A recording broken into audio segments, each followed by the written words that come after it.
Have you ever seen something so strange you just had to get a closer look? That's exactly what happened one day to a man named Moses.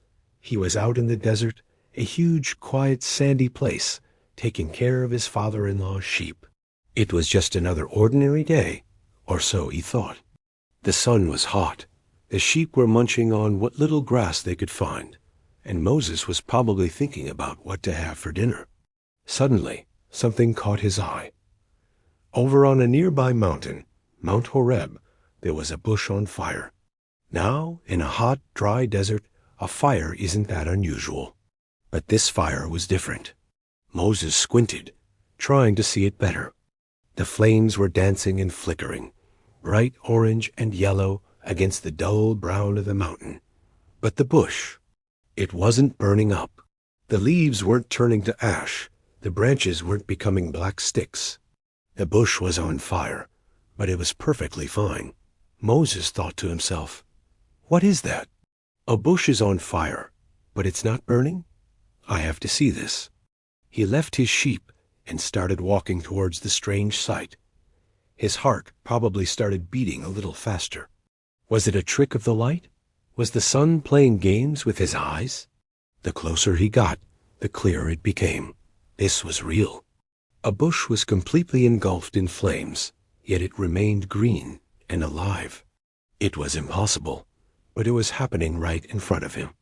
As he got near, a voice boomed from the middle of the fiery bush. "Moses! Moses!" The voice was powerful, like thunder, but also clear. Moses froze. His mind must have been racing. Who was calling his name? How did they know who he was? The voice was coming from the fire. Mustering up all his courage, he answered, "Here I am." The voice spoke again. "Do not come any closer. Take off your sandals, for the place where you are standing is holy ground." Holy ground? Moses looked down at the dusty dirt beneath his feet. It looked like any other patch of desert. But he knew this was no ordinary moment. He quickly untied his sandals and slipped them off. Standing there, barefoot before a burning bush that wasn't burning, he felt a mix of fear and wonder. He was in the presence of something incredibly special. The voice then said, "I am the God of your father, the God of Abraham, the God of Isaac, and the God of Jacob." When Moses heard this, he was so overwhelmed that he covered his face. He was afraid to look at God. This wasn't just a magical fire. This was God, the creator of everything, speaking to him from a simple desert bush. God continued to speak. He told Moses that he had seen the suffering of his people, the Israelites, who were slaves in Egypt. He heard their cries for help, and he was going to save them.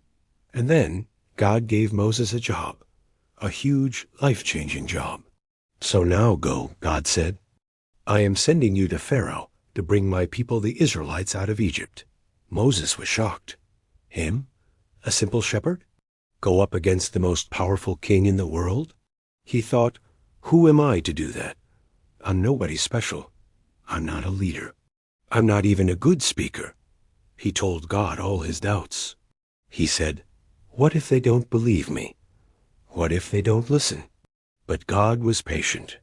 He showed Moses miracles, like turning his staff into a snake and back again, to prove that God would be with him.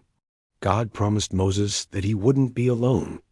That day, everything changed for Moses. He went from being a quiet shepherd in the desert to being the chosen leader of a nation. It all started with a sight that made him curious. Bush that burned but was not consumed. Thanks for watching, and don't forget to subscribe for more incredible stories.